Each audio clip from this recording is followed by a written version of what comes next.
अस्सलाम वालेकुम। Programme night addition में हम आपको खुशामदीद कहते हैं। नाज़रीन, नवाज शरीफ की वतन वापसी की तारीखें तो कई बार पहले भी सामने आ चुकी हैं, लेकिन वो नहीं आए। लेकिन अब जो 21 अक्टूबर की तारीख का ऐलान किया है, ये किसी और ने नहीं किया बल्कि ख़ुद पार्टी सदर शहबाज शरीफ साहब ने किया है। और जब तारीख का ऐलान किया जा रहा था तो नवाज शरीफ साहब भी उनके साथ खड़े थे। लिहाजा अब ये तो तय है कि वो इस तारीख पर पाकिस्तान आ रहे हैं। अब सवाल ये उठता है कि नवाज शरीफ को वापसी पर किन मुश्किलात का सामना होगा, क्योंकि वो पाकिस्तानी कानून में सज़ा याफ्ता मुजरिम हैं और जेल से इलाज की गर्ज से वो लंदन गए थे। जो मुकर्रर तारीख जो ज़मानत दी थी उनके भाई ने, शहबाज शरीफ साहब ने, उस पर भी वो वापस नहीं आए। तो फिर कानून ने उन्हें इश्तिहारी कर दिया। अब अगर 21 अक्टूबर को नवाज शरीफ वापस आते हैं पाकिस्तान तो उनके पास 3 ऑप्शंस हो सकते हैं। पहला ऑप्शन ये है कि नवाज शरीफ जहाज़ में सवार होने से पहले ही हिफाजती ज़मानत ले लें और फिर पाकिस्तान आएँ ताकि उनको गिरफ्तार ना किया जा सके और फिर वो केस में दोबारा अपील के ज़रिए कोई रिलीफ हासिल करे। लेकिन यहाँ कानून ये कहता है कि उनके जेल जाए बगैर अपील दायर हो ही नहीं सकती, लिहाजा ये ऑप्शन तो फेल है। दूसरा ऑप्शन ये हो सकता है कि नवाज शरीफ जैसे ही लाहौर एयरपोर्ट पर लैंड करें, उनके वकला अदालत में हिफाजती ज़मानत या राहदारी ज़मानत के लिए अप्लाई करें कि नवाज शरीफ अदालत की इजाज़त से ही इलाज के लिए मुल्क से बाहर गए थे, इसलिए उन्हें हिफाजती ज़मानत मिलनी चाहिए और फिर वो जेल जाए बगैर अपील में जाएं। ये ऑप्शन है। तीसरा ऑप्शन ये हो सकता है कि नवाज शरीफ वतन वापस आकर पहले सरेंडर करें, फिर जेल जाएं, फिर अदालत से रिलीफ के लिए वो रुजू करें, क्योंकि कानून की नज़र में नवाज शरीफ इस वक्त अल अज़ीज़िया स्टील मिल में 7 साल और लंदन अपार्टमेंट एवनफील्ड में 10 साल के लिए सज़ा याफ्ता हैं, जो इलाज की गर्ज से नवंबर 2019 में जेल से निकले, हस्पताल गए और फिर हस्पताल से बाहर लंदन चले गए और फिर वो वापस नहीं आए। कानून ये कहता है कि जब तक एक सज़ा याफ्ता शख्स जेल में ना हो तब तक वो रिलीफ या हिफाजती ज़मानत के लिए अपील दायर नहीं कर सकता। अब सवाल ये है कि क्या मुस्लिम लीग नून ने नवाज शरीफ की वतन वापसी से जुड़े जितने भी सियासी और कानूनी चैलेंजेस हैं उनके हवाले से अपना होमवर्क मुकम्मल कर लिया है। 1 महीना रह गया है। नवाज शरीफ साहब की डीवी डेट के मुताबिक उनकी वापसी में बज़ाहिर ऐसे लग रहा है कि मुस्लिम लीग नून ने मुकम्मल हिकमत अमली तैयार कर रखी है और यहाँ तक बता दिया है कि नवाज शरीफ वतन वापसी पर लाहौर एयरपोर्ट पर उतरने के बाद लाहौर मीनारे पाकिस्तान आएंगे। इस पर भी पार्टी के अंदर तजाद भी है, इख्तलाफ भी है कि वो रैली की सूरत में मीनारे पाकिस्तान जाएं या डायरेक्ट ही मीनारे पाकिस्तान वो लैंड करने के बाद वहाँ पहुँचें। कल लंदन में मीटिंग के बाद शहबाज शरीफ साहब ने क्या कहा, ज़रा देखिए। अल्लाह ताला के फजल करम से मियां नवाज शरीफ साहब 21 अक्टूबर को पाकिस्तान तशरीफ लाएंगे। फकीदुल मिसाल वहाँ पर इस्तकबाल होगा और फिर मीनारे पाकिस्तान में मियां नवाज शरीफ जलसे में जिंदगी के हर तबके के जो शोबे से ताल्लुक रखने वाले लोगों को एक मेमार बन के दोबारा वापस आएंगे और सफर को वहीं से शुरू। इससे पहले नून लीग का प्लान ये था कि नवाज शरीफ को लाहौर एयरपोर्ट से रैली की सूरत में जलसागाह तक लाया जाएगा। एक सवाल ये भी है कि अगर उस दिन सब कुछ वैसा ना हुआ जैसा नून लीग चाहती है तो फिर क्या होगा। अगर नवाज शरीफ को एयरपोर्ट से ही गिरफ्तार कर लिया जाता है तो नून लीग की क्या स्ट्रैटेजी होगी, क्योंकि एयरपोर्ट से नवाज शरीफ की अच्छी यादें वाबस्ता तो नहीं है। सितंबर 2007 में नवाज शरीफ 7 साल जलावतनी के बाद लंदन से जब इस्लामाबाद एयरपोर्ट पहुँचे तो मुशर्रफ हुकूमत ने उन्हें ज़बरदस्ती वापस सऊदी अरब भेज दिया था। दूसरी बार जुलाई 2018 में नवाज शरीफ और मरियम नवाज को लाहौर एयरपोर्ट पर उतरते ही गिरफ्तार कर लिया था। जुलाई 2018 की आज भी की तरह आज भी मुल्क में एक निगरान हुकूमत है। निगरान वज़ीर इत्तलात मुर्तज़ा सोलंकी ने नवाज शरीफ की वापसी पर कानून के मुताबिक सलूक करने का इंदिया दिया है। क्या उन्होंने कहा, ज़रा देखिए। मोहतरम नवाज शरीफ साहब 3 दफ़ा इस मुल्क के वज़ीर आज़म रहे हैं और वो एक बहुत बड़ी सियासी जमात के कायद हैं। वो जब गए थे तो जेल की दीवारें तोड़कर नहीं गए थे, इस मुल्क की अदालत और उस वक्त की हुकूमत की इजाज़त से बाहर गए थे। वो जब तशरीफ लाएंगे तो मुल्क का जो आइन और कानून उसके हिसाब से उनके साथ सलूक होगा। अब देखना यह है कि जो नवाज शरीफ ने अपनी वापसी से पहले एक सख्त नज़रिया, एक सख्त बयानिया अपनाया हुआ है, क्या उन्हें उस पर नज़रसानी की ज़रूरत है ताकि वापस आएँ तो उनके लिए मुश्किलात खड़ी ना हो। मैं बात करूँगी, मुझे ज्वाइन कर रहे हैं राना तनवीर साहब, मुस्लिम लीग नून के सीनियर रहनुमा। अस्सलाम वालेकुम, बहुत बहुत शुक्रिया राना साहब आपका। राना साहब, कल एक बार फिर से शहबाज शरीफ साहब को 21 अक्टूबर का ये यकीन दहानी करवानी पड़ी मीडिया को कि वो 21 अक्टूबर को वापस आएंगे, फ़कीदुल मिसाल उनका इस्तकबाल होगा।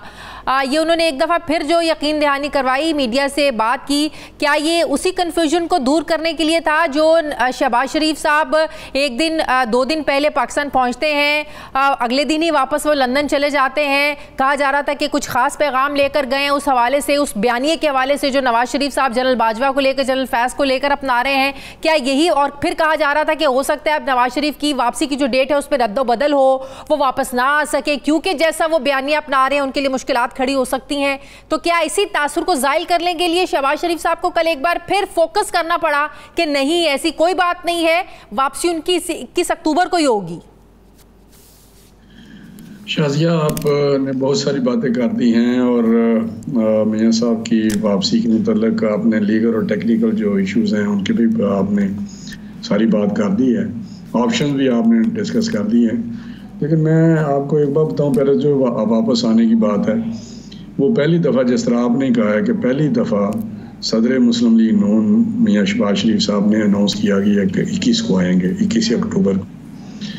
अब उससे पहले आप कहते हैं बहुत सारी तरीक़े दी, किसने दी, कौन देता रहा, मीडिया क्या चस्के लेता रहा, क्या मज़े लेता रहा, लेकिन पार्टी की तरफ से और पार्टी के प्रेसिडेंट की तरफ से या मियां साहब, बड़े मियां साहब मियां नवाज शरीफ साहब की तरफ से कभी भी वापसी की डेट नहीं दी। लेकिन मीडिया के मुंह में ना डाले, मीडिया खुद नहीं देता रहा, जावेद लतीफ़ साहब देते रहे, हम बताते रहे, अयाज सादिक साहब देते रहे, हम बताते रहे, मीडिया ने अपनी तरफ से कोई डेट नहीं दी। नहीं, वो पूछते रहे, वो बताते रहे, वो बस अपने साहब से बताते रहे, उसी का जवाब तो वो देंगे। लेकिन मैं कहता हूँ वो जो बात आप करते हैं ना, एक किस्म का आप बताना चाहते हैं कि डेटें दी और मियाँ साहब नहीं आए, मियाँ साहब ने कभी भी डेट नहीं दी। हमारा यही था कि जब तक पार्टी फैसला करे और उनका डॉक्टर्स उनको इजाज़त ना दें वो नहीं आएंगे। उसी वक्त आएंगे जब डॉक्टर इजाज़त देंगे या पार्टी फैसला करेगी। अब पार्टी ने फैसला किया है कि इलेक्शन में उनकी क़यादत की हमें ज़रूरत है, वो कायद हैं पार्टी के और लोग वोट बैंक है उनका, लोग उनको वोट देते हैं। उन्होंने परफॉर्म किया है, डिलीवर किया है, अच्छी गवर्नेंस दी हुई है, इकोनॉमिक प्रोग्रेस की हुई है। मतलब कि पार्टी ने ज़रूरत महसूस की तो डॉक्टर्स ने भी इजाज़त दे दी? नहीं, डॉक्टर्स ने तो मेरा ख्याल है कुछ अरसे से उनकी तबीयत ठीक थी। अगर थोड़ी बात है भी है तो पॉलिटिकली हम महसूस करते हैं कि उनको आना चाहिए। खैर, ये तो बात है कि अब जो दोबारा बात हुई है वो लंदन में गए हैं और डिस्कशन आजकल, क्योंकि उनके आने का प्रोग्राम है 21 को, तो डिस्कशन फ़ोनों पे कोई भी इशू हो, कोई छोटा हो बड़ा हो, प्लान करना हो, कोई आने जाने का हो, तो मेरा लिए वो बेहतर होता है कि बैठ के कोई वहाँ पे जो लोग वहाँ होते हैं या मियाँ साहबान, दोनों मियाँ साहबान और दूसरे लोग पार्टी के, बैठ के वो देखें कि किस तरह से इकबाल करना है, रैली की सूरत में जाना है, जलसेगाह में सीधा जाना है, एयरपोर्ट पे उनको सीनियर क़यादत ने लेना है। तो इस बात पे इख्तलाफ है अभी भी क़यादत में कि रैली की सूरत में एयरपोर्ट से मीनार पाकिस्तान लेके जाएंगे या वो लैंड करने के बाद डायरेक्ट मीनार पाकिस्तान पहुंचेंगे, कोई रैली नहीं होगी, कोई जुलूस की शक्ल में नहीं लेके जाएंगे? इस बात पर भी इख्तलाफ अभी भी है, कुछ डिसाइड हुआ? अभी मेरा ख्याल है अभी इसमें फाइनल चीज़ नहीं हुई कि वो रैली की सूरत में जाएंगे या डायरेक्ट जाएंगे मीनार पाकिस्तान। लेकिन ये एक चीज़ तय है कि मीनार पाकिस्तान में जलसा करेंगे वो उस दिन, और वहाँ अपने मुस्तबिल का जो है, जो 10 लाख बंदा एयरपोर्ट पे आना था वो 10 लाख बंदा डायरेक्ट मीनार पाकिस्तान पहुंच जाएगा। देखिए, आप 10 लाख की बात करें, 20 लाख की बात करें, ये एक सिंबॉलिक बातें होती हैं कि एक फ़कीदुल मिसाल इस्तकबाल होगा, लोग आएंगे और इनका एक उनकी मुताबिक जो बहुत बड़े लीडर हैं और पाकिस्तान के सबसे बड़े सियासी लीडर हैं वो इस वक्त, और तो उनके मुकाबले का कोई ऐसा नहीं है जो पॉलिटिकल स्टेचर इतना बड़ा हो, जिसका जिन्होंने 3 दफ़ा प्राइम मिनिस्टर रहे हों, जिन्होंने डिलीवर किया और इतनी जदोजहद भी की हो डेमोक्रेसी के लिए और सारा कुछ उनका आपने देखा है सिविलियन सुप्रीमेसी के लिए। तो ये बातें मैं समझता हूँ एक तारीख है और एक हकीकत है। तो मियां साहब जब फाइनल चीज़, ये तो आपकी प्लानिंग है ना, ये तो इसको प्लान ए कर लें, तो क्या इसका मतलब है अगर आप लोग ये प्लान कर चुके हैं कि वो मीनार पाकिस्तान में एक बड़ा ज़बरदस्त जलसा करेंगे, फ़कीदुल मिसाल इस्तकबाल होगा शहबाज शरीफ के बकौल, तो जो कानूनी सारी पेचीदगियाँ थी उस बारे में भी मामलात सारे तय हो चुके हैं। अब जाहिर है सज़ा याफ्ता हैं, वो जेल से अस्पताल गए, अस्पताल से सीधा लंदन चले गए, वो चीज़ें तो अपनी जगह पर बरकरार हैं, तो कैसे वो जाकर जलसा कर सकते हैं? क्या गिरफ्तारी का कोई आप लोगों को वो नहीं है कि गिरफ्तारी भी हो सकती है नवाज शरीफ साहब की? नहीं, देखिए लीगल टीम ने मेरा सारे देखा हुआ है कि उसकी जो कानूनी पोजीशन है क्या है, लेकिन एक बात की तो हमें तवक्को है कि मियां साहब को इंसाफ मिलना चाहिए। और जो केसेस हैं वो भी आपको पता है, जिस तरह केसेस बने, जिस तरह बनाया गया, जिस तरह सजाएं हुई, वो किसी से डिकी चुकी बात नहीं। जिस तरह डिक्टेशन दी गई, जिस तरह जहाँ टाइप हुए, जहाँ सारी चीज़ें चली, तो वो सारे मामला आपके सामने है। कामा आपके पास सामने है, पनामा के केस किस तरह हो गए, कौन से बेंच थे, क्या होता रहा, किस तरह GIT बनी। तो मैं समझता हूँ मियां साहब का कानून को फेस करना एक उनकी तारीख है और हमेशा उन्होंने अदालतों का और कानून का एहतराम किया है। आप मुझे बताएं कि प्राइम मिनिस्टर हो 3 दफ़ा का, और वो JIT के अफसरों के सामने सिटिंग प्राइम मिनिस्टर पेश होता रहा। ये बहुत बड़ी एक मैं समझ तारीख है कि एक सिटिंग प्राइम मिनिस्टर, यहाँ तो प्राइम मिनिस्टर से निकल भी जाते हैं तो 30-40 पेशियां अदालत में नहीं जाते और बैठे रहते हैं, जाए जो करने मेरा कर लें।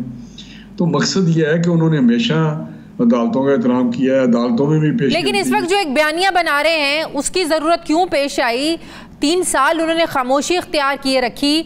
जनरल बाजवा पर तनकीद उन्होंने, जब मुझे क्यों निकाला का उन्होंने एक राग अलापना शुरू किया या कहना शुरू किया कि मुझे बताया जाए मुझे क्यों निकाला, तब जनरल बाजवा पर तनकीद करते थे, जनरल फैज़ पर तनकीद करते थे। या लंदन में शुरू में 3 साल पहले की बात मैं कर रही हूँ, जब वो गए थे तब वो तनकीद करते थे। बीच में खामोशी रही, काफ़ी देर तक खामोशी रही, लेकिन अब एक बार फिर से वो जनरल बाजवा, जनरल फैज़ और अदलिया को लेकर, साबिक जो जस्टिस हैं उन पर लेकर तनकीद करना शुरू हो गए हैं।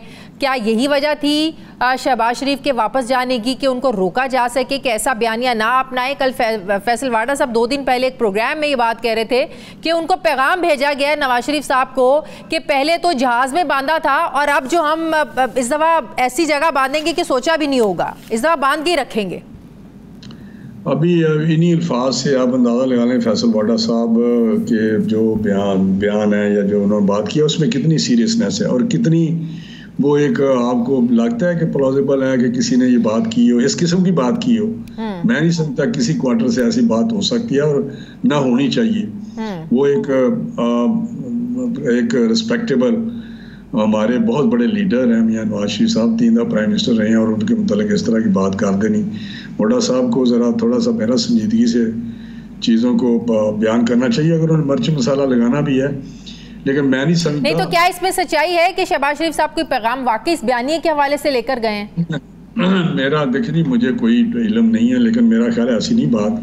कोई इशू होंगे आने के मतलब इस्तकबाल के मतलब, तो वहाँ पे डिटेल डिस्कस करना होगा जो उन्होंने की, और वहाँ पे बात भी उन्होंने बाद में शहबाज साहब ने कर दी। लेकिन मैं आपसे ये गुजारिश करना चाहता हूँ कि मियाँ साहब देखें, उनकी एक स्ट्रगल है और हमेशा ये रही है कि अदारे अपने हदूद में रह के काम करें, और जब बात करते हैं तो मेरा हाल है उसमें सारी कौम की आवाज़ शामिल होती है। जनरल बाजवा ने निकाला, जनरल बाजवा भी तनकीद कर रहे हैं कि जनरल बाजवा ने साजिश की, एक चलती चलाई अच्छी ज़बरदस्त हुकूमत जो आवाम के लिए बहुत कुछ कर रही थी उसको जनरल बाजवा ने चलता किया क्योंकि वो इमरान खान को लाना चाहते थे, ये आप लोग कहते हैं। तो क्या फिर जनरल बाजवा को तौसीफ़ वाकई इसीलिए दी गई थी कि बाद में जो है वो इमरान खान को भी उनकी मदद से हटाया जा सके और बाद में फिर इसी जनरल बाजवा का भी जो है वो भी उनसे भी बदला लिया जा सके, इंतकाम लिया जा सके? एक तीर से 2 शिकार करने की कोशिश की आप लोगों ने? नहीं, ऐसी कोई बात नहीं है। देखिए बात यह है कि जो आप बात कर रही हैं वो इमरान खान खुद ही जब वो बैठा दिया गया, इसमें को किसी को शक है कि वो सिलेक्टेड था, सिलेक्शन उन्होंने की उसके लिए जो नेकेड धांधली की 2018 में, उसमें सारे कौन कौन शामिल था, कौन कौन से अदारे शामिल थे, तो वो सारी चीज़ें आपने देखी हैं। पोलिंग से पहले, पोलिंग के दौरान, बाद में RTS जजों के फैसले, ये एक तारीख है जो लिखी। वो बात ठीक है, लेकिन फिर उसी जनरल को आपने तौसीह क्यों दी? अपने मफाद के लिए दी क्योंकि जनरल बाजवा की मदद से आप लोगों ने हटाना था इमरान खान को? नहीं, देखिए मैं बताऊं, एक तो चीज़ चल चुकी थी कि जो इमरान खान है उसकी गवर्नेंस से बेजार हैं, उसकी जो इकोनॉमिक पॉलिसीज़ है वो मुल्क को नीचे की तरफ लेके जा रही हैं। 200 मुबारक जो हमारे हैं वो नाराज़ हो चुके हैं। तो उसको जनरली उसकी पार्टी के अंदर भी एक था कि हमें कहते थे जी आप आएँ, इनको अदम एतमाद करें। वो एक प्रोसीजर ऐनी तरीक़ाकार था जिसके ज़रिए हम आगे गए। पॉलिटिकल लोग हैं, डेमोक्रेटिक लोग हैं, हमने वो अडॉप्ट किया, कामयाब हो गए। लेकिन ये कहना कि जी हमने कोई प्लान किया था, प्लान तो मेरा ख्याल अगर प्लान होता तो फिर बाद की चीज़ें भी बहुत सारी सामने आती। तो वो एक तो राणा साहब ने ये बिल्कुल ऑन स्क्रीन ये बात की है कि हमने इसीलिए तौसीह दी कि इसकी मदद से इमरान खान को हटाएं हम। नहीं, राणा साहब का जवाब वो देंगे। देखो हमारा उस वक्त भी ये था, आपको याद होगा कि हमारे सीनियर लोग इरशाद का कान या हम सारे कहते थे कि जिस दिन बैसाखियाँ हट गई एक अदारे की तो उस दिन इमरान खान नहीं रहेगा। हम तो बड़ी साफ सुथरे तरीके से जो 16 महीने हैं वो पार्लियामेंट चला के आए हैं और वहाँ पे लेजिस्लेशन जो भी किया उसकी हमें किसी ज़रूरत नहीं पड़ी कि वहाँ पे टेलीफोन कराए जाएं। तो मैं समझता हूँ वो बैसाखियाँ जब हटी तो वो सारे जो इकट्ठे हो गए थे, जो लोग अंदर से आवाज़ार थे उसके साथ नहीं चलना चाहते थे, वो हट गए और वो निकल गया। तो अब आप लोगों को तसल्ली है, इलेक्शन कमीशन का ने जो ऐलान किया है कि जनवरी के आखिरी हफ्ते में इलेक्शंस होंगे, क्योंकि पीपल्स पार्टी तो कह रही है कि ज़्यादा अच्छा होता, एक गैर यकीनी की जो सूरत हाल थी ये तब खत्म होती जब इलेक्शन कमीशन बाकायदा डेट अनाउंस करता। मैं भी ऐसे इत्तेफाक करता हूँ कि जहाँ जनवरी का लास्ट भी कह दिया है, 54 डेज की बात भी हुई, तो वहाँ डेट फिक्स कर देते तो शायद अब भी लोग कह रहे हैं कि बड़ा अच्छा हुआ है कि उन्होंने ये एक अनाउंस कर दिया कि हम जनवरी में लाएंगे, लेकिन अगर डेट दे देते तो और ज्यादा बेहतर होता। ठीक है, बहुत बहुत शुक्रिया राना तनवीर हुसैन साहब, मुस्लिम लीग के सीनियर रहनुमा मेरे साथ हैं। मुझे ब्रेक लेनी है, वापस आते हैं वक्फे के बाद।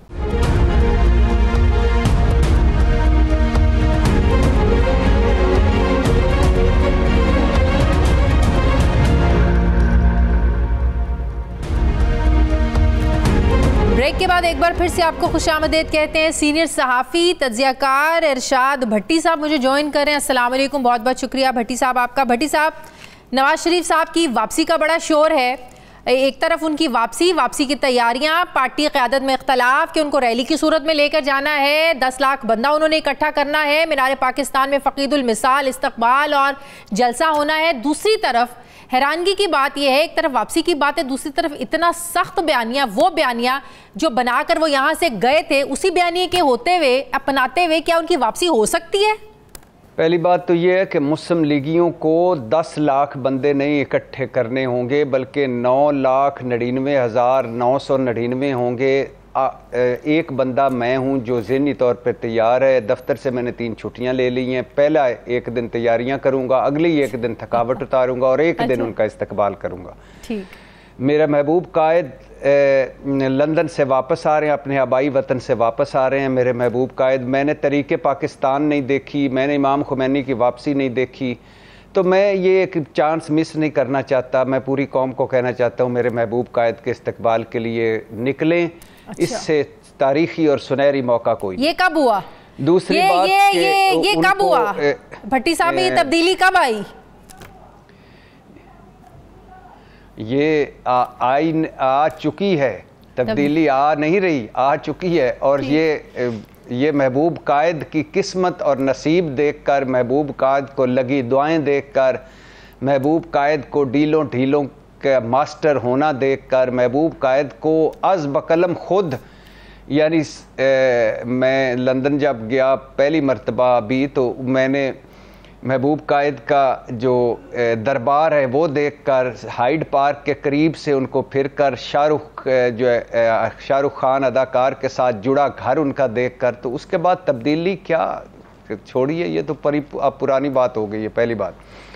दूसरी बात आपने मेरे महबूब कायद की कही कि वो जो सख्त बयानियाँ, अब बताएं मेरे महबूब कायद कह क्या सकते हैं कि मैं बकौल ख्वाजा आसफ डील करके गया था लंदन, या बकौल मुस्लिम लीगी 5 सियासतदान मैं सब सेट करके रिस्क ज़ीरो करके गारंटी लेकर वापस आया हूँ, या मैं भाई के 50 रुपए के स्टाम्प पेपर पर और भाई की गारंटी पर चंद हफ्तों के लिए इलाज के लिए गया था, और मैं 4 साल बाद एक दिन अस्पताल दाखिल होकर ना बाकायदा इलाज करा के वापस आ रहा हूँ। या मैं बहुत तशवीशनाक हद तक बीमार था, मैं दुबई, सऊदी अरब, 2 बार यूरोप और हवाखोरियाँ, फैक्ट्री विज़िट, इमरान हुकूमत गिराओ, मैं ये सारा करके वापस आ रहा हूँ।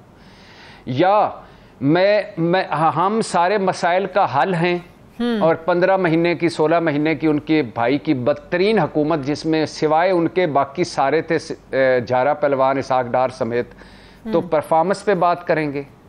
या मैं वोट को इज्जत देने आ रहा हूँ, जिसका वो जनाजा खुद पढ़ा चुके और दफना चुके, इस पे बात करेंगे।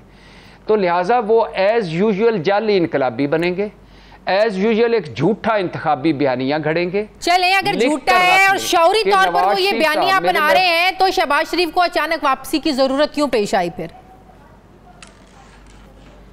वो अगला मैं करता हूं, वो आगे करता हूं। अच्छा, लिख कर रख लें कि मेरे महबूब कायद अगर वजीर आजम बन भी गए तो ना उन्होंने इनका एहतसाब करना है, ना वो इन मुजरमों का एहतसाब कर सकते हैं, और ना एक मुजरम कभी मुजरम का एहतसाब कर सकता है। अगर ये मुजरम है, अगर वो तो हैं ही खैर, और ना वो करना चाहते हैं। लिहाजा वो वापसी पर बात क्या करेंगे कि मैं चांद पे, मेरा और हम और इंडिया दोनों चांद पे इकट्ठे निकले थे, तो दरमियान में इन 5-6 लोगों ने हमारे तैयारे को वापस हाईजैक कर लिया, वो चांद पे पहुंच गया। इस तरह का एक झूठा इंतखाबी बयानिया होगा। 3 सवाल करने के बाद मैं शहबाज शरीफ पे आता हूँ। मैं अपने महबूब कायद से 3 सवाल मुसलसल पूछ रहा हूँ जी। पहला सवाल कि अगर फैज़ हमीद और जन बाजवा मुजरम हैं तो इनके साथ डील करके आप लंदन क्यों गए? दूसरा सवाल, अगर जन बाजवा मुजरम हैं तो इनको कुरान पर हलफ लेकर एक्सटेंशन क्यों दी? तीसरा सवाल, अगर ये सारे 4-5 जजेस और ये जर्नैल साबिक मुजरम हैं तो 15 महीने आपके भाई की हुकूमत रही, कार्रवाई छोड़ें, यही जो गुफ्तगू आज कर रहे हैं तब क्यों ना की? और जो जजेस और जर्नैलों में कोई एक बंदा ऐसा लाएं जिसने जो पैनामा लीक्स लाया हो, जिसने 3 आपसे झूठी टीवी तकरीरें कराई हों, 5 बच्चों के झूठे इंटरव्यूज कराए हों, जनाब स्पीकर की झूठी तकरीर करवाई हो, सुप्रीम कोर्ट में जालसाजी करवाई हो, कैलबरी फाउंट लाया हो, झूठी ट्रस्ट डील लाया हो, या कतरी खत लाया हो, या आपके सबूतों भरी ट्राली उसने ज़ाया करवा दी हो। अब आ जाए शहबाज शरीफ साहब पर। शहबाज शरीफ साहब को जो सुना जा रहा है, जो लीगी आप भी बताते हैं ऑफ द रिकॉर्ड कि उनको मैसेज दिया गया है कि भाईजान कोई खौफ खुदा करें, आप वापस आ रहे हैं और ये जो हालात हैं, जो वाक़यात हैं, आप करते रहें इस तरह की बातें, लेकिन खौफ खुदा करें। एक ये, और दूसरा बहुत सारे अभी इफ्स एंड बट्स हैं नवाज शरीफ साहब की वापसी के हवाले से, तो वो भी समझाने गए हैं। और तीसरा, मुस्लिम लीग में एक धड़ा बन रहा था, उस धड़े का बताने गए हैं। और चौथा, मुस्लिम लीग की जो तैयारियां और जो बाकी सारा था उस हवाले से जो दरपेश रुकावटें हैं उसका बताने गए हैं। तो बहुत सारी बातें हैं जो वो पहुंचाने गए हैं। मफामती भाई जो कल कह रहे थे मैं आंखों का तारा हूँ, हाँ मैं आंखों का तारा हूँ, मैं राज दुलारा हूँ, मैं जब मेरा भाई जाए फंस मैं उसका वायद सहारा हूँ, तो वो गए हुए हैं। अब बात सिर्फ इतनी सी है और सादा सी है कि नवाज शरीफ साहब वापस आ रहे हैं। अच्छा, इनकी वापसी को आप लेवल प्लेइंग फील्ड के तौर पर देखते हैं? क्योंकि बिलावल भुट्टो भी अब शिकायत करना शुरू हो गए लेवल प्लेइंग फील्ड के हवाले से कि उधर भी लेवल प्लेइंग फील्ड होनी चाहिए, तो क्या उनकी वापसी को आप इसी तनाजुर में देख रहे हैं नवाज शरीफ की? आप लेवल प्लेइंग फील्ड पे आप अंदाज़ा करें। वैसे शाजिया, कसम खुदा की, हम किस दुनिया में रह रहे हैं? इस मुल्क के मसाइल के हैं, इस कौम के मसाइल के हैं। मईशत सबसे बड़ा मसला, आबादी बम, मुआशी इस्लाहात, 200 सफ़ेद हाथी, कर्जा, ज़र मुबादला, IMF का मुआहदा, रिकॉर्ड महंगाई, बेरोज़गारी, गुर्बत, और ये जो मिज़ाहिया फिल्में चल रही हैं, मुझे लेवल प्लेइंग फील्ड दी जाए, मुझे लेवल प्लेइंग फील्ड दी जाए। और यानी आप सोचें ज़रा कि मुल्कों से ताल्लुकात ठीक करे तो फौज, पैसा मांग के लाए फौज, बिल्कुल इनके नाले लई और कराची के नाले साफ़ करे फ़ौज, वापडा ठीक करे फ़ौज, भल सफाई कराए फ़ौज, मरदमशुमारी कराए फ़ौज, इलेक्शन करवाए फ़ौज, अंदरूनी मुहाज पे लड़े फ़ौज, बैरूनी मुहाज पे लड़े फ़ौज, सरमायाकारी के लिए कोशिशें करे फ़ौज, फाटा मर्जर कराए फ़ौज, ये माफियाज के ख़िलाफ़ क्रैकडाउन करे फ़ौज। लेकिन ये किस मर्ज़ की दवाएं और क्या कर रहे हैं? पहली बात तो ये इनको शर्म आनी चाहिए। दूसरी बात, इस वक्त मेरे महबूब कायद से जेलस हो रहे हैं बिलावल भुट्टो, और जेलस होने की उनकी कई वजूहत हैं। एक जो क्रैकडाउन हो रहा है उनमें उनके चहेते और लाडले भी आ रहे हैं। बिल्कुल बिल्कुल। दूसरा, सिंध में एक सुना है कि आल जमाती इत्तेहाद बन रहा है। तीसरा, बिलावल भुट्टो के वजारत उज़्मा के ख्वाब टूट रहे हैं। चौथा, उनको साउथ पंजाब चाहिए था, बाप पार्टी चाहिए थी और कुछ सीटें चाहिए थी, वो नहीं मिल रही, लिहाजा उनको लेवल प्लेइंग फील्ड याद आ रही है और जेलस हो रहे हैं मेरे महबूब कायद से, क्योंकि मेरे महबूब कायद की एक जेब में लेवल प्लेइंग फील्ड है और दूसरी जेब में तराजू का पल्लड़ा है। पाकिस्तान जिंदाबाद। सही। आखिरी सवाल, क्या इलेक्शन कमीशन ने जो जनवरी के आखिरी हफ्ते में इलेक्शंस करवाने का ऐलान किया है, डेट अनाउंस नहीं की है? पाकिस्तान पीपल्स पार्टी तो कह रही है कि डेट अनाउंस करते तो ज़्यादा अच्छा होता, गैर यकीनी की सूरत हाल ख़त्म हो जाती। क्या वाकई ये सिर्फ शोर जो कर रही थी पाकिस्तान पीपल्स पार्टी और तहरीक इंसाफ के इलेक्शंस हों 90 रोज़ में हों, ये उस खामोशी को, उस शोर को ख़त्म करने के लिए फ़िलहाल ऐलान किया गया है ताकि जो एक गैर यकीनी की सूरत हाल है वो कम हो जाए? पहली बात देख, अभी तक यस इलेक्शन लग रहा है कि जनवरी के आखिरी हफ्ते और फरवरी के पहले हफ्ते में हो सकते हैं, लेकिन अभी तक मुकम्मल श्योरिटी के साथ नहीं कहा जा सकता कि होंगे, आगे भी जा सकते हैं। नंबर 1। नंबर 2, ज़रा सोचिए कि इलेक्शन होते हैं और इलेक्शन ऐसे होते हैं कि वो हमें एक और बंद गली से निकाल कर एक और बंद गली में डाल देंगे, तो फिर क्या होगा? सही। तो इलेक्शन होना भी एक, अभी बहुत कुछ तय होना बाकी है और इलेक्शन होकर जो कुछ होना है वो भी बहुत कुछ तय होना भी बाकी। सही, ठीक है। बहुत बहुत शुक्रिया इरशाद भट्टी साहब, सीनियर तज्ज़ियाकार मेरे साथ हैं। मुझे ब्रेक लेनी है, नाज़रीन वापस आते हैं एक छोटे से वक्फे के बाद।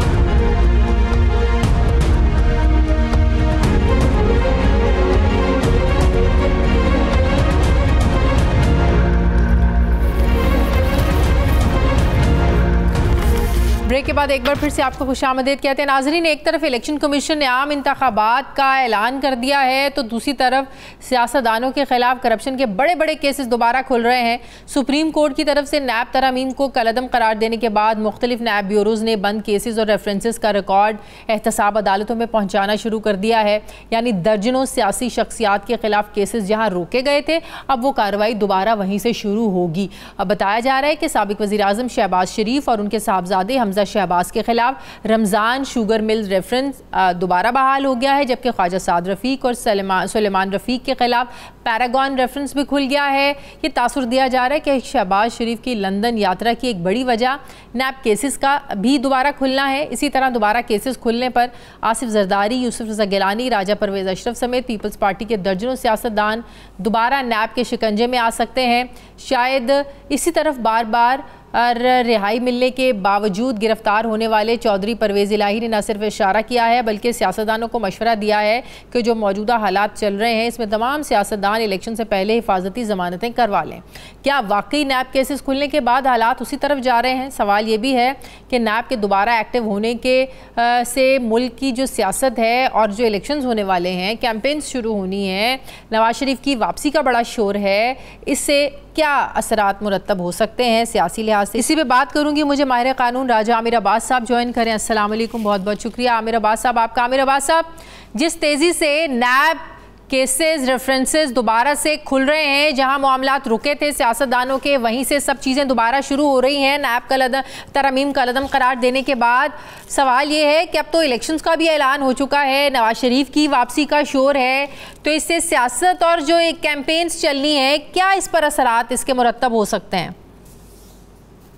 मैं तो समझता हूँ कि ये एक खुशआइंद बात है और इलेक्शंस और ये एहतसाब पैरेलल चल सकता है। जो आदमी नीट एंड क्लीन है उसके पेपर्स एक्सेप्ट होने चाहिए और जिसके अकाउंट्स में करोड़ों अरबों रुपए की मनी लॉन्ड्रिंग के ज़रिए या टीटीओं के ज़रिए पैसे आए हुए हैं, वो पेपर्स रिजेक्ट होने चाहिए। और खौफ भी गालिबन उन्हें को ही होगा कि जिनकी ऐसी इन्वॉल्वमेंट है अदरवाइज अगर तो ऑनेस्टली नैब जो सी है वो इसमें आगे बढ़ती है, क्योंकि अब हम देख रहे हैं कि नैब में चेयरमैन साहब भी नए आ गए हैं, डिप्टी चेयरमैन भी गालिबन नए आ रहे हैं, प्रोसिक्यूटर जनरल भी नए आ रहे हैं, और ये ऐसे दौर में आ रहे हैं कि जो कि कोई पॉलिटिकल अपॉइंटमेंट नहीं है।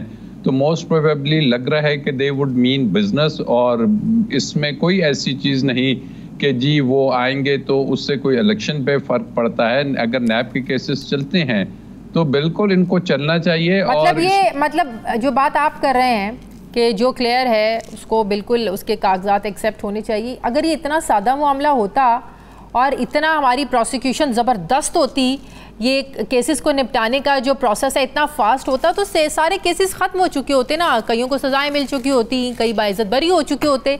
लेकिन सारे केसेस वैसे के वैसे हैं। जो फिर जो हमारा नैब कवानीन है, 90 दिन का रिमांड के साबित अभी कुछ हुआ नहीं है, लेकिन 90 दिन के लिए आपने रख लेना। इसी तनाजुर में मैंने आपसे पूछा था कि अगर नैब किसी को पकड़ लेता है तो 90 दिन की इन्वेस्टिगेशन होगी, उसको अंदर रखा जाएगा इन्वेस्टिगेशन के लिए, तो इलेक्शन कौन लड़ेगा? नहीं, 90 दिन वाला नहीं। नैब की जो रिमांड पीरियड है वो 14 डेज हैं, और उसके बाद 2023 में उसको चेंज कर दिया गया था जब सदर साहब, तो फिर 30 डेज कर दिया गया था। 30 डेज का रिमांड है, जरूरी नहीं 30 डेज का मिले। लेकिन अब ये देखिए ना, बात नैब की प्रोसिक्यूशन या उसकी नहीं है, बात होती है विल की। क्या नैब की विल है कि एक नीट एंड क्लीन इलेक्शंस हों, और उसमें ऐसे लोग के जो के टेंटेड हैं करप्शन के साथ या कॉन्विक्ट हैं, ऑलरेडी उनको सज़ा हुई है, उनको इजाज़त ना दी जाए, तो इससे कोई इतना फ़र्क नहीं पड़ेगा। जिस शख्स को सज़ा नहीं हुई फिर उसको कानून नहीं रोकता कि वो इलेक्शन ना लड़ सके। अगर उसका केस चल रहा है तो वो चलता रहेगा, और बहुत से केसेस तो वो हैं कि जो पुराने चल रहे हैं। लेकिन इलेक्शंस का अभी अगर 3 माह हैं या 4 माह हैं उसमें, इट डजंट मीन कि इस नैब के प्रोसेस को रोक दिया जाए, हॉल्ट पे करते हैं कि जी मुल्क में इलेक्शंस होंगे उसके बाद एहतसाब का अमल होगा। तो आई थिंक कि इस प्रोसेस को तो ये आर्म ट्विस्टिंग के लिए नहीं है, क्योंकि माजी में तो हमने यही देखा कि ये पॉलिटिशियंस की आर्म ट्विस्टिंग, और ये सुप्रीम कोर्ट की अपनी जजमेंट है, सुप्रीम कोर्ट के अपने रिमार्क्स भी हैं कि पॉलिटिकल इंजीनियरिंग के लिए इस इदारे को इस्तेमाल किया गया है।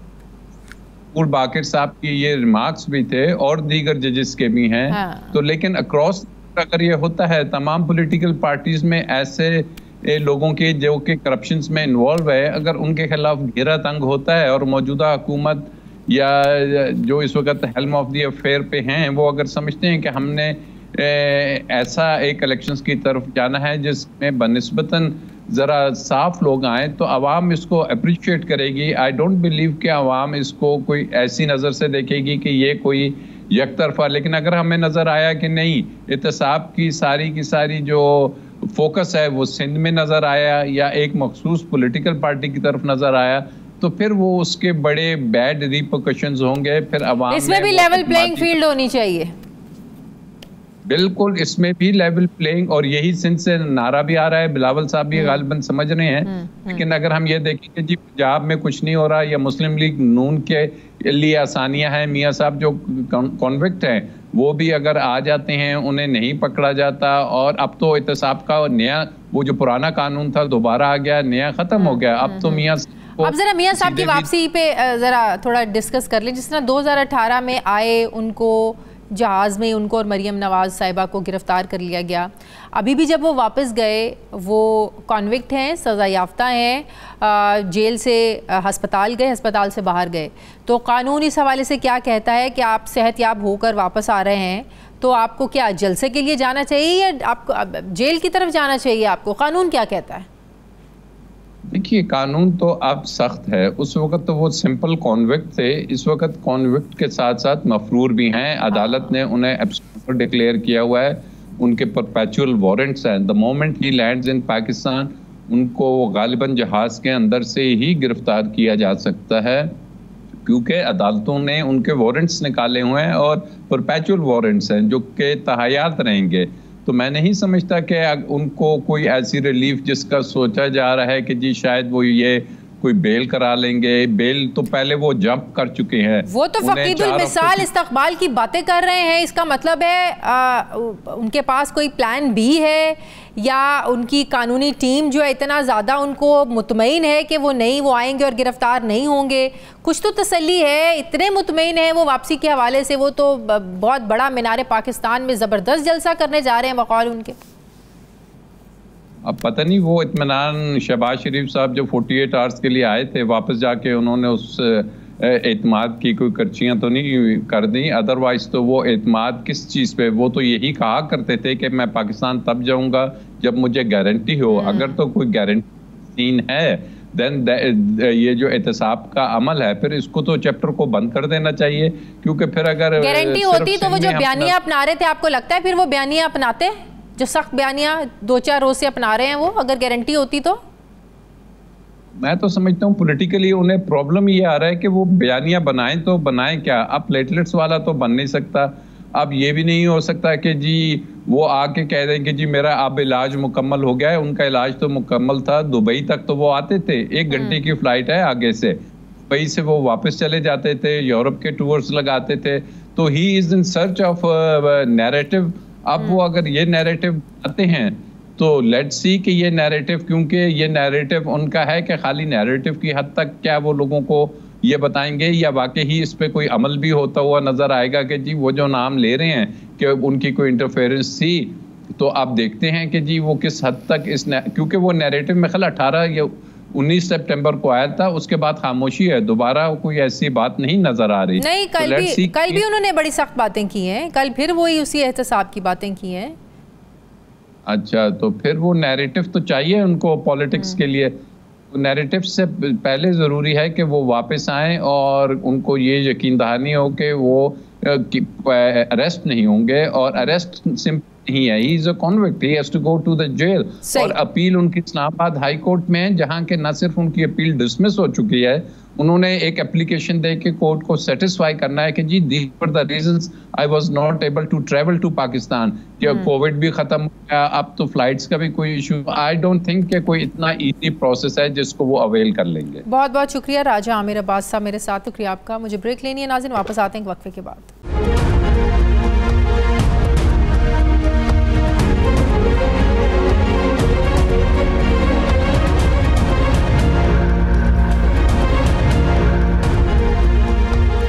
ब्रेक के बाद एक बार फिर से आपको खुशामदीद कहते हैं नाज़रीन। नौकरी का एक रूल ये भी है कि बॉस का जो मशवरा होता है उसको भी हुक्म माना जाए, क्योंकि बॉस इज़ ऑलवेज राइट। अब इसे वर्ल्ड बैंक का पाकिस्तान को मशवरा कहें या शराइत का दूसरा नाम दें। IMF के बाद आलमी बैंक ने भी वतन अजीज़ की मईशत में बेहतरी के लिए 5 तजावीज़ दी हैं। 5 तजावीज़ में टैक्स लगाने और वसूलियों को बेहतर करने के मशवरे हैं। यानी अगर सियासी जमातों और पॉलिसी साजों के इत्तफाक़ राय से इन तजावीज़ पर पाकिस्तान में इम्प्लीमेंटेशन इन पर हो जाता है तो टैक्सेस की वसूलियाँ 7.2 खरब रुपए से बढ़कर 14 से 15 खरब रुपए तक जा सकती हैं। इन 5 इस्लाहात में सबसे पहले नंबर पर है कि पाकिस्तान का जो अमीर तबका है उस पर टैक्स छूट ख़त्म और जनरल सेल्स टैक्स पर इन्हिसार कम से कम करना होगा। दूसरा मशवरा ये दिया है कि तंबाकू यानी सिगरेट समेत समाजी तौर पर नुकसान पहुँचाने वाली आइटम्स पर एक्साइज ड्यूटी और टैक्स को बढ़ा देना चाहिए।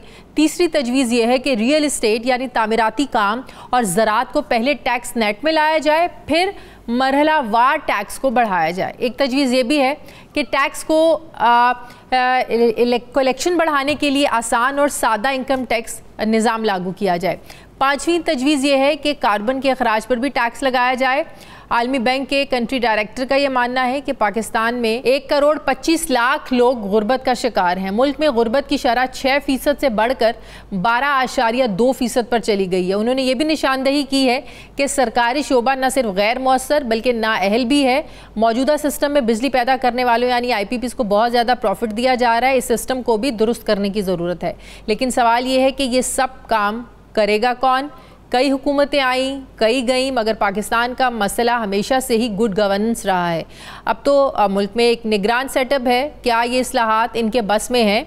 एक तरफ हुकूमत गैस और बिजली की कीमतों में इजाफे की एक बार फिर से तैयारी कर रही है, तो दूसरी तरफ IMF के बाद आलमी बैंक भी पाकिस्तान से टैक्स पर टैक्स लगाने की बात कर रहे हैं। इस बार IMF ने इतनी शफकत ज़रूर की है कि हुकूमत को ये कहा है कि गरीबों की बजाय अमीरों पर टैक्स लगाएं, लेकिन टैक्स लगाने वाले खुद ही अशराफिया से ताल्लुक़ रखते हैं, तो वो खुद की बजाय अवाम को ही टारगेट करते आ रहे हैं हमेशा की तरह। पाकिस्तान इस वक्त IMF के स्टैंड बाय मुआहदे में है। दूसरी किस्त मिलने से पहले नवंबर में इक्तसादी रिव्यू भी होना है और कुछ शराइत हैं जिस पर हमें अमल भी करना है। ऐसे में वर्ल्ड बैंक के गरीब आवाम के सामने मज़ीद टैक्सेस लगाने के मशवरे, ज़ाहिर है ये किसी ड्रोन हमले से कम तो नहीं है। इन 5 तजावीज़ को एक एक करके डिस्कस करते हैं कि इनका असर मुस्बत होगा या मज़ीद आवाम इसमें पिस कर रह जाएगी। इसी पर बात करूँगी। डॉक्टर इकरामुल हक साहब माहिर माशियात मुझे ज्वाइन करें। अस्सलाम वालेकुम, बहुत बहुत शुक्रिया डॉक्टर साहब आपका। डॉक्टर साहब, ये जो वर्ल्ड बैंक ने पाकिस्तान को 5 तजावीज़ को लेकर मशवरे दिए हैं, आपके हवाले आपकी सोच क्या कहती है? क्या ये दुरुस्त है? ये कोई नई चीज़ हमें बता दी है कि आप अमीर तबके पर टैक्स लगाएं, गरीबों को जो है वो आप उन पर इतना टैक्स लगाएं। इसके अलावा एक्साइज ड्यूटी की वो बात करें उन आइटम्स पर जो नुकसान पहुंचाती हैं, फिर रियल इस्टेट, तामीराती काम और ज़राअत, इनको टैक्स नेट पर लाया जाए। ये बातें तो बड़ी कॉमन बातें हैं। ये तो किसी भी मुल्क की मईशत को दुरुस्त करने के लिए तो पहले इकदाम होने चाहिए। ये कौन सी नई बात है जो वर्ल्ड बैंक हमें बता रहा है?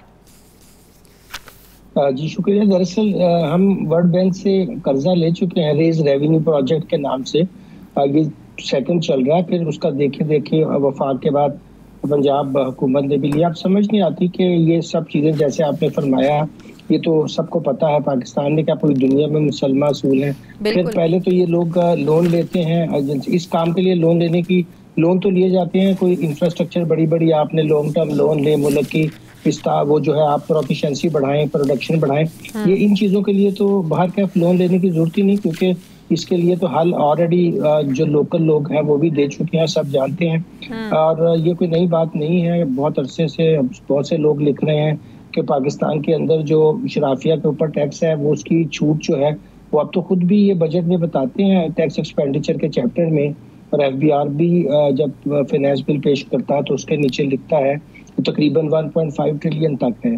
तो अगर उसमें से अगर हम आधी भी जो है मराद वापस ले लेते जो बिला वजह दी हुई है मराद याफ्ता तबकात को, जो उनकी सैलरी ऑलरेडी बहुत हाई है और मराद पहले से भी उनको हुकूमत से मुयस्सर हैं, तो फिर वहाँ से काफ़ी फिस्कल स्पेस निकल आती है। और हमें लेकिन मसला ये है जो टैक्सेस लगाते हैं वो तबका कौन सा है? क्या वो अशराफिया से ताल्लुक नहीं है उनका?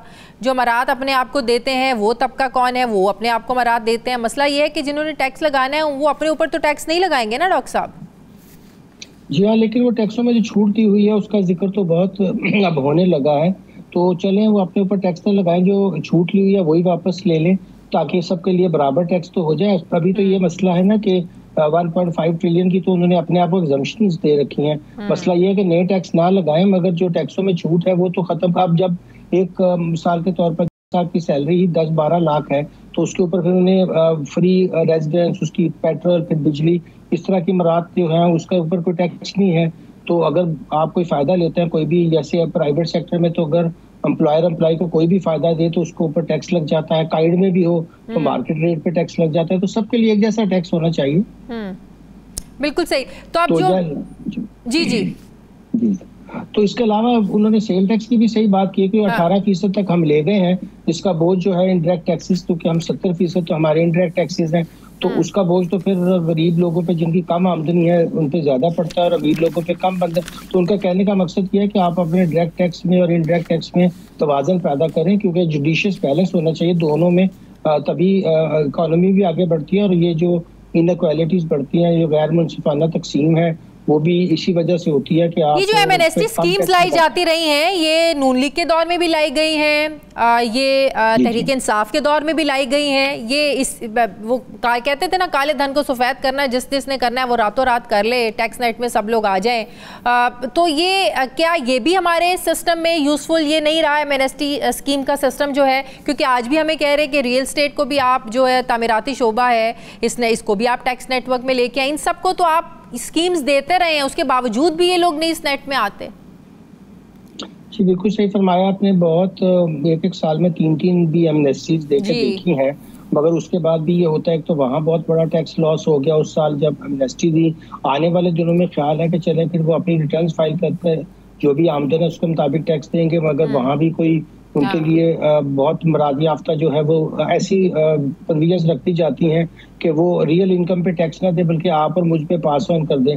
जैसे इस वक्त डेवलपर्स के ऊपर फिक्स्ड रेट लगाया हुआ है जो पर स्क्वायर फीट के लिहाज से, तो उनको क्या फर्क पड़ता है, वो आप जब भी कोई चीज बेचेंगे उसकी कीमत में शामिल करके आप और मुझसे ले लेंगे। तो मसला ये उनका सही है कि जो कैपिटल गेन्स हैं, जो बड़ी बड़ी जायदादें बेच के लोग कैपिटल गेन हासिल करते हैं, दूसरी चीजें हासिल करते हैं, तो यकसन निज़ाम अगर हो जाए और लो रेट हो जाए, बल्कि अगर इकोनॉमी में ग्रोथ चाहिए तो आपको चाहिए कि आप बुनियाद वसी कर लें और रेट कम कर लें, तो उससे ज्यादा टैक्स भी आ जाएगा और लोग खुशी खुशी देंगे भी, और कुछ हुकूमत को सोचना भी चाहिए। लेकिन ये जो आप इनकम टैक्स की बात करें कि आप टैक्स नेट बढ़ाने के बजाय सादा सी बात है कि आप इनकम टैक्स जो है ना वो निज़ाम लागू करें। इनकम टैक्स तो ऑलरेडी है, आप भी देते हैं, हम भी देते हैं, सब देते हैं, एक जो गरीब दुकानदार है वो भी देते हैं, सब तो इनकम टैक्स देते हैं, तो किस पर मजीद इनकम टैक्स लगाने की बात कर रहा है वर्ल्ड बैंक? वो ये बता रहे हैं कि दरअसल जो आपको सब रिटर्न्स आनी चाहिए वो नहीं आती हैं, एडवांस टैक्स इतने लगाए हुए हैं, और फिर कहा हुआ है कि अगर आप नहीं देना चाहते रिटर्न तो थोड़ा सा ज़्यादा टैक्स देकर आप अपनी जो असल आमदन है उसको छुपाए रखें। ये जो फाइलर नॉन फाइलर, तो बहुत सी डिस्टॉर्शंस हैं, कहीं ज़्यादा टैक्स रेट हैं, कहीं कम है, और वो ये कहना चाहती है। उसका पेपर अगर देखें जो रेज रेवेन्यू प्रोजेक्ट का है, तो अगर पाकिस्तान में 4 मिलियन रिटर्न्स आती हैं तो उसमें से 2 मिलियन तो जीरो रिटर्न्स या बिलो टैक्सेबल देते हैं, सिर्फ इसलिए बचने के लिए कि हाई रेट ऑफ टैक्स ना लगे। ये फाइलर हम जैसे आप जैसे लोगों की मजबूरी है और कुछ चारा ही नहीं है। अब सैलरी पे ज्यादा रेट लगा दिया है कि सैलरी वाले लोग बेचारे आगे इन्फ्लेशन के हाथों तंग थे, ऊपर से उनके रेट और बढ़ा दिया, तो उनका मतलब है कि ये डिस्टॉर्शंस खत्म करें और एक यकसा जो है वो रेट के ऊपर सबको टैक्स करें। बिल्कुल सही। अब हाँ, ये जो बिजली दोबारा महंगी करने की बात कर रहे हैं, बिजली ऑलरेडी इतनी महंगी है, पेट्रोल 400 तक की बातें होना शुरू हो गई कि पेट्रोल 400 पे जाना है, बिजली और महंगी होनी है, फिर सर्दियां आ रही हैं, गैस महंगी होनी है, तो क्या हाल होगा हमारी मैशत का? कि आप देखते हैं वहाँ इनकी नालायकी और बदइनमानियों की वजह से लाइन लॉसेस भी हैं, फिर आपने देखा सर्कुलर डेट है, फिर कैपेसिटी पेमेंट्स है, जो हुकूमत की अपनी जो बैड गवर्नेंस है उसका जो है वो एंड पे खमियाजा हमें भुगतना पड़ता है। हमारे बिलों में चोरी की रखने की पूरी दुनिया सोलर को सपोर्ट कर रही है और हम IPPs के चुंगल से बाहर नहीं निकल रहे हैं और उनको पैसे भी देते हैं, जो बिजली बनती है वो भी हम इस्तेमाल कर ही नहीं सकते, और कैपेसिटी की मद में भी हम लोग इतनी पेमेंट बिल्कुल सालाना अरबों रुपया उनको पे कर रहे हैं। मसला ये है कि पूरी दुनिया सोलर के लिए लोगों को फोर्स कर रही है, हम लोग जो है वो सोलर पे अपने लोगों को शिफ्ट करने के लिए राजी नहीं है, उनको कोई इंसेंटिव्स ही नहीं दे रहे हैं।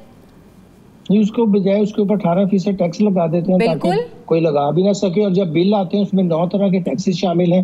हुकूमत ने इन यूटिलिटी बिलों के जरिए और फ्यूल प्रोडक्ट्स के ऊपर टैक्स लगा के अपने खजाना भरने का अजीब तरीका बनाया हुआ है, उसका बोझ भी लोगों पे ही पड़ता है और उधर से कर्जा भी लेते रहते हैं। तो ये नहीं कोशिश करते कि निज़ाम ठीक करें। दूसरी ममालिक में तो चले टैक्सेस का ये फायदा है कि वो फिर उनको सतह गुर्बत से ऊपर लेकर आते हैं, हम उनको नीचे लेके जा रहे हैं, तो ना हमारा कर्जा कम हो रहा है, ना हमारा फिस्कल डेफिसिट कम हो रहा है, ना हमारे लोगों को कोई फायदा हो रहा है। तो टैक्स भी ज्यादा लें और मुल्क का भी कोई फायदा ना हो, लोगों का भी कोई फायदा ना हो, तो फिर इतना हैवी टैक्स लगाने की आपने खर्चे कम नहीं करते हैं। ये इसमें वर्ल्ड बैंक और IMF को भी चाहिए कि खर्चों का भी जिक्र किया करें, तो जहाँ टैक्सेस लगाने की जरूरत है वहाँ खर्चे भी तो कम करने की उतनी ही जरूरत है। बिल्कुल सही। क्या निगरान हुकूमत के इख्तियार में है जो मुआशी इस्लाहात की हम बात करते हैं और ये वर्ल्ड बैंक भी कर रहा है, क्या ये निगरान हुकूमत कर सकती है जो खुद 3 महीने की? नहीं, बिल्कुल नहीं, ये तो खाका उन्होंने नई हुकूमत के लिए तैयार किया है। वर्ल्ड बैंक ने तो अपनी रिपोर्ट नई हुकूमत के लिए तैयार की है। ये तो इसके लिए असम्बली का होना जरूरी है, वहाँ कुछ लॉ पास होंगे, कुछ अमेंडमेंट्स करनी पड़ेंगी। इस हुकूमत को तो ये मैंडेट ही हासिल नहीं है, इनको तो चाहिए जल्दी से इलेक्शन करवाएं और घर जाएं। बिल्कुल सही। डॉक्टर इकरामुल हक साहब हमारे मुआशरात मेरे साथ है, बहुत शुक्रिया। आप प्रोग्राम हो गए नाज़रीन, फीडबैक ज़रूर दें, अपना ख्याल रखें, मुझे इजाज़त है, अल्लाह हाफ़िज़।